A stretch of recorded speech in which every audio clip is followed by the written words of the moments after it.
How's it going? Either you're unfamiliar with it or just curious about the differences between all the teeth count in a ratchet. You're not sure, you see tooth count, what does it matter? It matters a lot, especially when you're working on something that you need greater access to. I'm going to show you my 25 tooth Popular Mechanics ratchet right there. Now that one's the oldest one I have here. I think the oldest one I own. 25 tooth. My 54 tooth, 45 tooth Stanley. That was a big jump. Then I went to the 54 tooth Stanley. Now, you figure 45 to 54 isn't that much? Actually, it is. Then here's a 60 tooth Stanley. It actually does help, even that small of a jump. Then you jump up to a 72 tooth, and that's a big help. That's 72 to 82 to 80 teeth is about average right now. It's like your basic ratchet right now. If there's a ratchet that's less than that, it's probably an old set. If you buy a socket set, at minimum 72 teeth. And then jump up to the 120 teeth. This one's dual pawl, but it's about the same height. A little taller than the 72 tooth. But with this one, 120 teeth is great. 100 to 120 teeth, that's, I think, what you should be using. What you should be getting right now. I'm going to hook up a bolt to my vise just to show you how much of an advantage it is for a larger tooth count. People think that the larger tooth count, say like 120 tooth, they're weaker than, say, a smaller one like a 54. Not necessarily. There are plenty of YouTube videos out there showing the strength of certain ratchets. And they're not too small of a tooth count, but usually the anvil, this part right here, breaks off first before the teeth fail.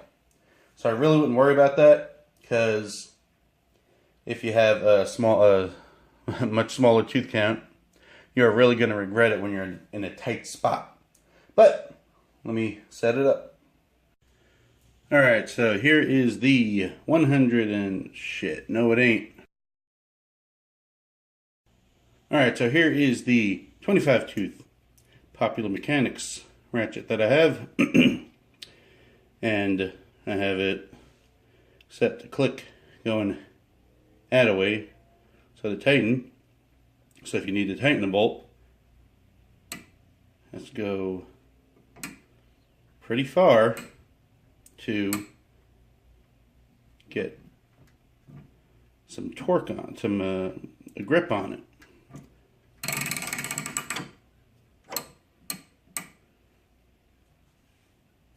Now here is my 45 tooth ratchet, which at the time was a considerable upgrade from a 25.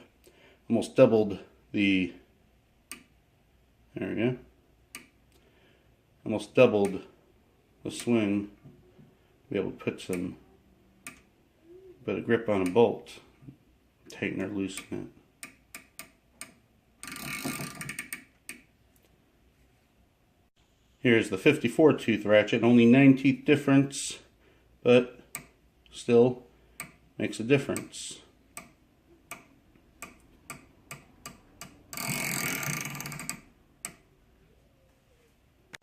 Here is the 60 tooth ratchet. You can hear that. That is a noticeable difference. And it ends there. So here's a 72 tooth ratchet. And like I said before, bare minimum of what you should be getting nowadays.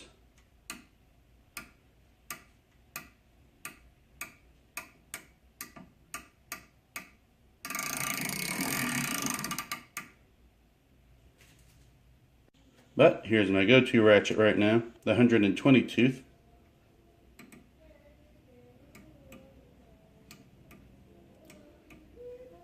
Each is a click. It's dual pulse, so the pulls are moving opposite of each other. And with something like this, I was able to, into a very tight corner. The last one that I did noticeably with this, if you have an Envoy or Trailblazer, changing the starter motor right by the firewall, you need a lot of clearance for that. So there you go with that. So now you can tell the difference between a very small tooth count and a larger tooth count.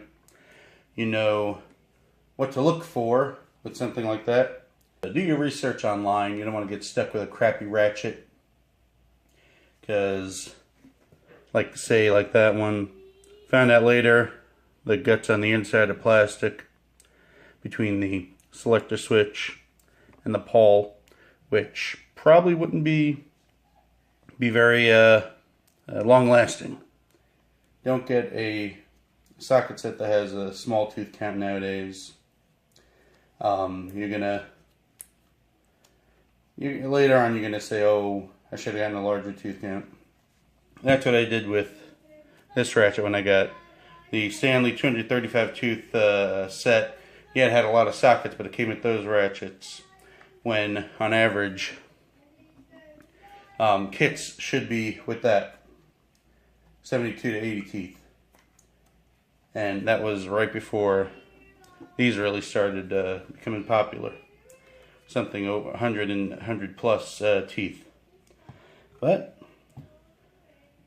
thanks for watching. Like, subscribe, and all that jazz. I'll say. Bye-bye.